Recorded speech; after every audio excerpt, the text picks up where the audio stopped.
very often after work, I go to HEB and get a quart of orange vanilla swirl ice cream sherbet, my very favorite.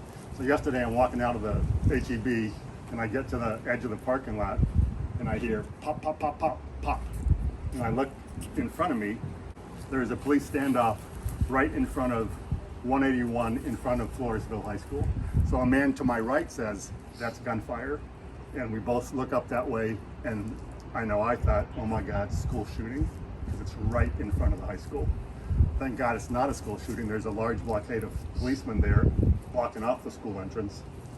As it ends up, the police had gotten a tip that there was a fugitive on the lam for just simply a probation violation. He had broken his probation. And he was seen first walking on the highway that leads to the east and west at Circle K, and that is what? 97.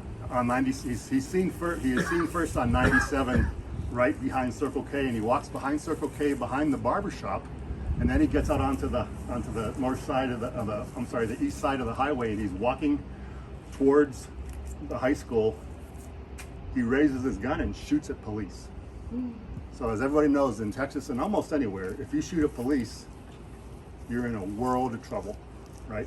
So I look up at that moment, of course, and see all the policemen in front of the high school with their guns drawn, but then they face to the south.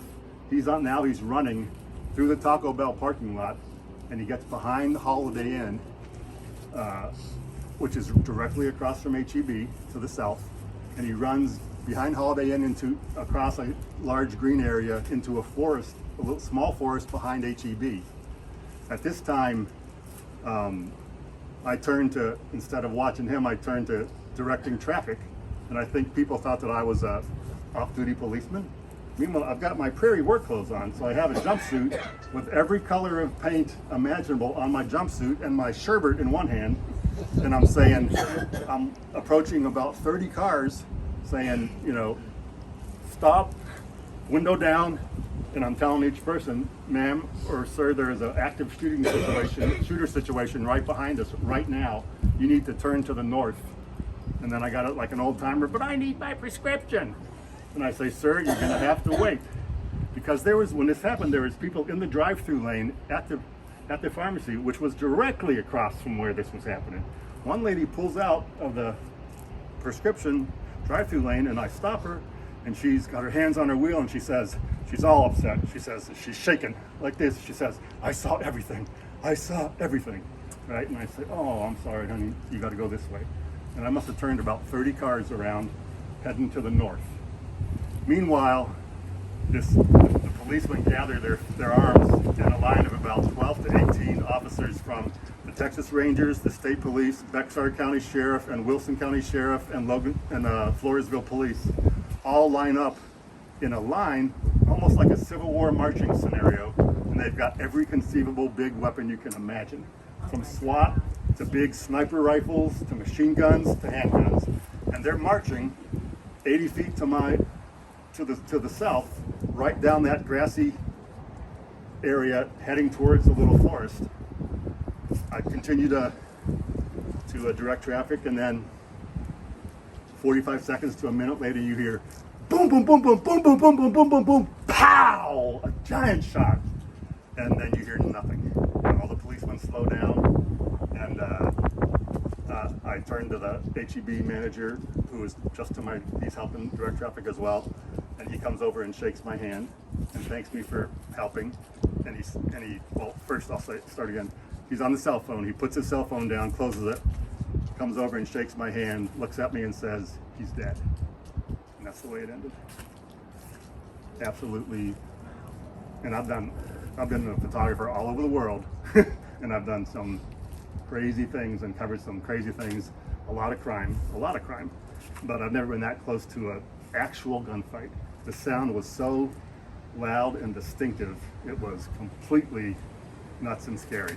Because when you have high-powered rifles like that, straight bullets can go, I mean, they go for miles, you know. And I found out, at midnight, I went to Circle K because I wanted to transmit something on Facebook, and there was the two Floresville policemen there, so I just said, hey, I struck up a conversation with them, and I told them what I just told you, and and I was kind of poking for some little information. They were both there as well, and they told me that there was an ICE, the policemen that do the border patrol. There was an ICE group of officers that happened to be in that trailer park at the same time. Wow. And they started coming towards the fight, towards the shooting. So there was almost a crossfire situation, which could have been super deadly, right? But they managed to communicate with each other to not do that. And that gunman went to he fled to that little trailer park right behind in the first street to the left of HEB. And near the end of that area in a trailer park is where he met his maker. And I think, personally, I think it was a case of suicide by police, because he was on probation and he was 32 years old, Hispanic male, and he did not want to go back to prison. That's just my personal opinion. Because, you just don't shoot at police, especially with just a little handgun. Right. Yeah. So I believe and I've covered a lot of crime in my career. I believe that's what happened.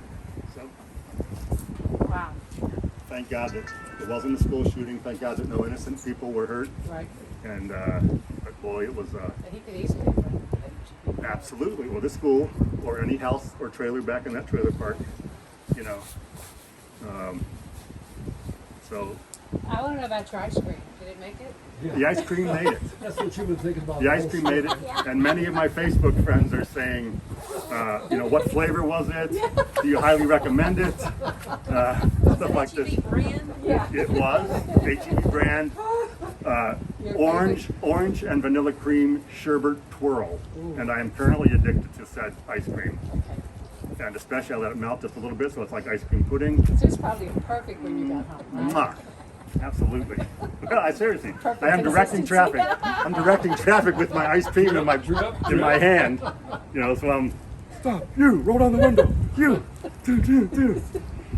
Well, God bless you.